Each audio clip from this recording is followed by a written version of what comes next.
Start. Mr. Vice Chairman, I accept the principle of the separation of the railway finance from the general finance. I also accept the desirability of this arrangement. It is not only a convenient arrangement, but it is based on sound principles and is conducive to the better administration of the railways.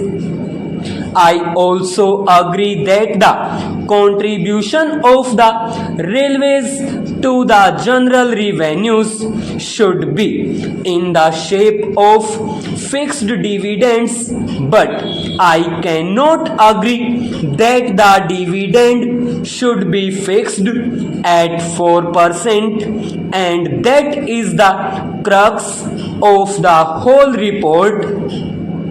As a matter of fact, the committee was instituted only to go into that matter, whether the dividend payable at the present time 4% was reasonable or not, and whether this arrangement should continue. When I say that I do not agree to the rate of dividend, I wish to submit that enough material has not been placed in our hands to judge whether the dividend which is being fixed is fixed on some sound basis or not. The committee has not examined certain vital matters concerning the administration of the railways, and what I find is that the whole arrangement is very superficial. It appears to me that the railway administration and the finance administration came to an agreement, and the committee did not find it necessary because of the agreement between the two ministries to examine and go into the vital matters which affect this issue. Full stop. It is not clear how this dividend, if fixed at 4%, is going to react on the working of the railways, and particularly on the future development of the railways, and also on the present structure of the fares and freights. This question has not at all been examined, and we do not know what reaction it is likely to have. These are very vital matters, and I think that they need a thorough examination before we can come to correct conclusion in this matter. As we know, there is a pressing demand for reduction in the railway fares, particularly for third class passengers. This demand has been made on the floor of this house, and I think there is great justification behind this demand, and more particularly now when we find that the prices of agricultural goods have gone down, we will have to take into consideration the question whether the rural population who will get much lesser return for their products now will be able to pay the same fares and freights.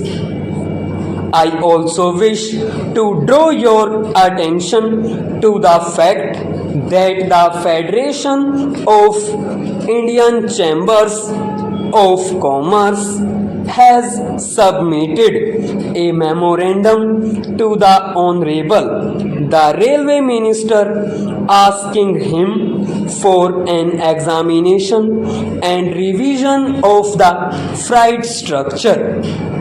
I do not know what the position today is, and unless and until we are entitled about that, unless and until we know where we stand in relation to freights and fares, we are not in a position to take any decision whether the rate of dividend should be 4% or not.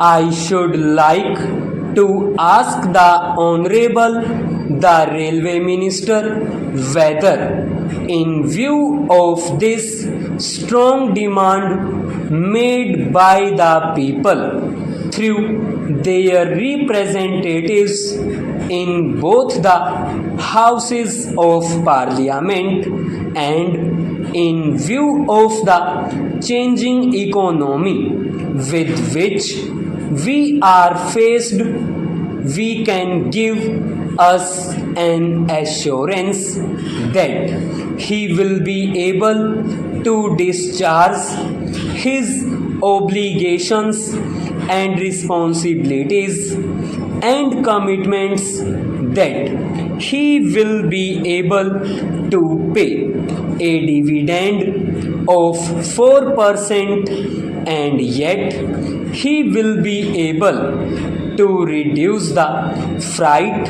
and fare rates. That is the basic thing. Another important factor which has to be taken into consideration is the development schemes.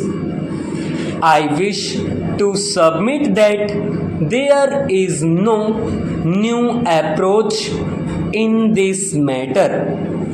I find that we are going about in this matter in the same frigid manner, and the aspirations of the people have not at all been taken into consideration.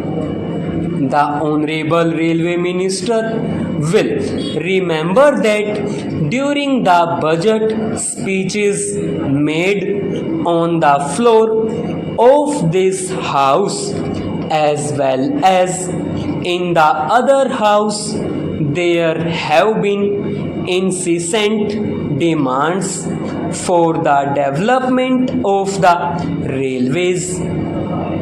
I do not know what he thinks about it and how he thinks that after paying this dividend at 4%, he will be able to meet that demand and he will be able to find a way for the railways to expand their economy as they think it proper, as would meet the demands and aspirations of the people.